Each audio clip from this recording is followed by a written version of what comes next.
Yo, assalamualaikum warahmatullahi wabarakatuh. Di kesempatan kali ini, saya akan menceritakan kisah horor tentang wanita muda yang sedang hamil besar, dan ia melahirkan bayi yang dibantu dukun beranak yang misterius. Oke, tanpa basa-basi lagi, kita akan masuk ke ceritanya.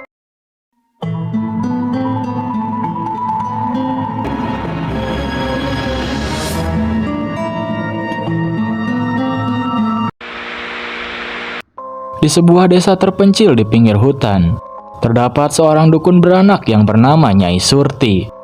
Ia terkenal dengan kemampuannya yang luar biasa dalam membantu proses persalinan. Nyai Surti juga dikenal karena ritual-ritual yang dilakukannya.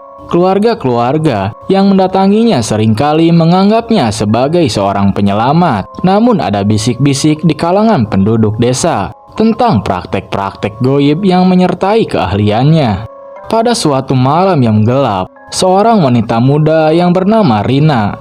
Ia sedang hamil tua. Ia merasa kontraksi yang sangat kuat. Dengan perasaan campur aduk antara harapan dan ketakutan, ia memutuskan untuk mencari bantuan kepada Nyai Surti. Tapi saat itu, desa diliputi suasana mencekam dengan angin dingin yang berhembus kencang dan awan gelap yang menutupi bulan. Rina merasa seolah-olah malam itu menyimpan sesuatu yang buruk. Tapi karena keadaan yang mendesak, pada malam itu juga ia menuju rumah Nyai Surti. Sesampainya di rumah Nyai Surti, Rina disambut dengan senyuman lembut dan menawan dari sang dukun. Di sana Rina melihat rumah Nyai Surti tampak berbeda dari yang lain. Rumahnya penuh dengan aroma rempah-rempah dan dupa, serta lilin-lilin kecil yang menyala di setiap sudut rumah.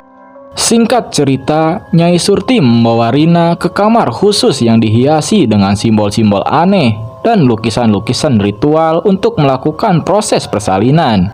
Tapi saat proses persalinan dimulai, Rina merasa ada sesuatu yang aneh di ruangan tersebut.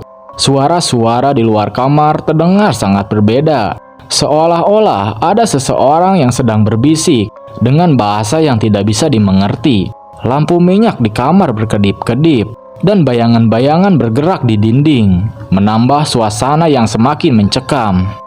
Nyai Surti mulai melakukan ritual yang membuat Rina semakin cemas. Dukun beranak tersebut mulai membacakan doa-doa dengan bahasa kuno. Tangan-tangannya bergerak dengan gerakan yang tidak biasa. Rina bisa merasakan energi yang aneh mengelilingi dirinya, dan matanya seringkali melihat sosok gelap yang melayang di sudut ruangan. Suara kerutan daun dan desiran angin seolah-olah menyanyikan lagu menakutkan. Hal itu membuat Rina semakin ketakutan. Ketika proses persalinan mencapai puncaknya, Rina merasa nyawanya hampir melayang. Tapi tiba-tiba, Nyai Surti membisiki sesuatu kepada makhluk halus yang tidak bisa dilihat oleh Rina. Rina semakin ketakutan. Rina pun berdoa dalam hati, berharap agar semua ini segera berakhir dan bayinya lahir dengan selamat. Ketegangan memuncak dan ruangan terasa semakin sempit dan berat. Akhirnya, bayi Rina lahir dengan selamat dan Nyai Surti menyerahkan bayi itu dengan senyum yang penuh rahasia. Nyai Surti mengatakan bahwa anak tersebut akan membawa berkah dan beban sekaligus. Dengan mata yang penuh misteri, Nyai Surti meninggalkan Rina dengan bayi di pelukannya. Kemudian suasana mencekam di kamar mulai menghilang. Singkat cerita, saat Rina pulang ke rumah ketika malam pertama dengan bayi di sampingnya, Rina dipenuhi dengan ketidaknyamanan. Bayi itu seringkali menangis di tengah malam tanpa alasan yang jelas. Dan Rina mulai merasa bahwa ada sesuatu yang mengikuti mereka. Suara-suara aneh seperti desiran angin dan kerutan daun kering terus menghantui rumahnya. Dan Rina merasakan kehadiran sesuatu yang tidak bisa ia lihat. Keanehan semakin parah seiring berjalannya waktu. Rina mulai melihat bayangan-bayangan gelap yang bergerak di sekitar rumah. Dan seringkali merasa ada mata yang mengawasinya dari sudut-sudut yang gelap. Ia mencoba untuk mencari tahu tentang Nyai Surti.